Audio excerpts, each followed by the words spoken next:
लोगों को जानता था। उनमें से ज्यादातर अपनी युवावस्था से थे। यह आश्चर्य की बात नहीं थी। इतने सारे दक्षिणी शहरों की तरह यहाँ रहने वाले लोग कभी नहीं बदले, वे थोड़े बड़े हो गए। इन दिनों उसका सबसे अच्छा दोस्त था सड़क पर नीचे रहने वाला 70 साल का बूढ़ा काला आदमी। नूह ने घर खरीदने के कुछ हफ्ते बाद मुलाकात की थी, जब गस ने कुछ घर का बना शराब और ब्रंसविक स्टू के साथ दिखाया था और दोनों ने अपनी पहली शाम एक साथ नशे में और कहानियां सुनाते हुए बिताई थी। अब गस सप्ताह में 1-2 रात दिखाएगा, आमतौर पर लगभग 8।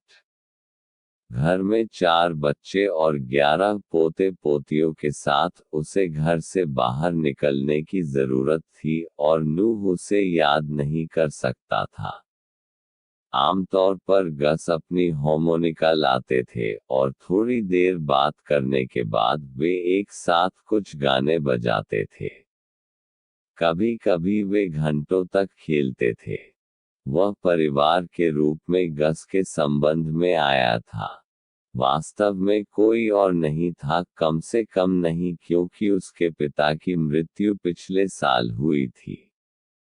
वह एक ही बच्चा था। जब वह 2 साल की थी तब उसकी मां की मृत्यु हो गई थी, और हालांकि वह एक समय पर चाहती थी, उसने कभी शादी नहीं की थी।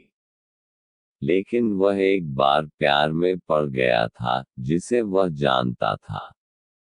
एक बार और केवल एक बार, और एक लंबे समय से पहले। और इसने उसे हमेशा के लिए बदल दिया था। परफेक्ट प्यार एक व्यक्ति के लिए किया था, और यह सही था।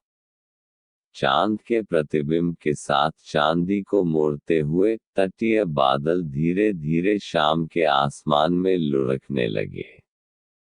जैसे जैसे वे गाढ़े होते गए, उन्होंने अपने सिर को पीछे की ओर झुकाया और पत्थरबाजी की कुर्सी के खिलाफ आराम किया।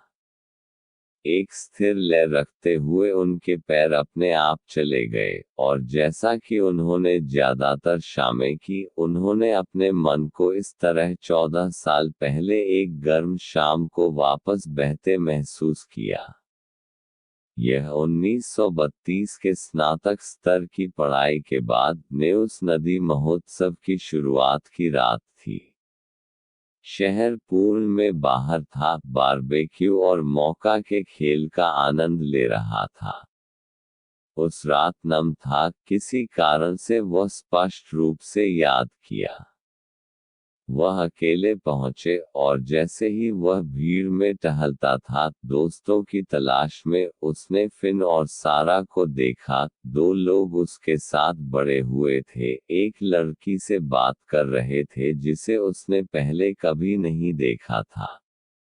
वह सुंदर थी, वह सोच को याद किया, और जब वह आखिरकार उनके साथ शामिल हो गया, तो उसने अपनी आंखों की जोड़ी के साथ अपना रास्ता देखा जो आने पर थी। हाय, उसने कहा कि जैसे ही उसने अपने हाथ की पेशकश की, फिनेले ने मुझे आपके बारे में बहुत कुछ बताया। एक साधारण शुरुआत, कुछ ऐसा जिसे भुला दिया जाएगा, वह कोई और नहीं बल्कि उसकी थी। लेकिन जैसा कि उसने अपना हाथ हिलाया और उन हड़ताली पन्ना आंखों से मिला, वह जानता था कि इससे पहले कि वह अपनी अगली सांस लेती कि वह है जो वह अपने जीवन के बाकी हिस्सों की तलाश में खर्च कर सकता था, लेकिन फिर कभी नहीं मिला। उसे वह अच्छा लग रहा था, वह एकदम सही, जबकि गर्मियों की हवा पेड़ों से उड़ रही थी। वहां से यह एक तूफानी हवा की तरह चला गया। फिन ने उसे बताया कि वह अपने परिवार के साथ न्यू बर्न में गर्मी बिता रही थी क्योंकि उसके पिता ने आर.जे. रेनॉल्ड्स के लिए काम किया था, और हालांकि उसने केवल सिर हिलाया था, जिस तरह से वह उसे देख रही थी उसने उसकी चुप्पी को ठीक माना। फिन तब हंसा, क्योंकि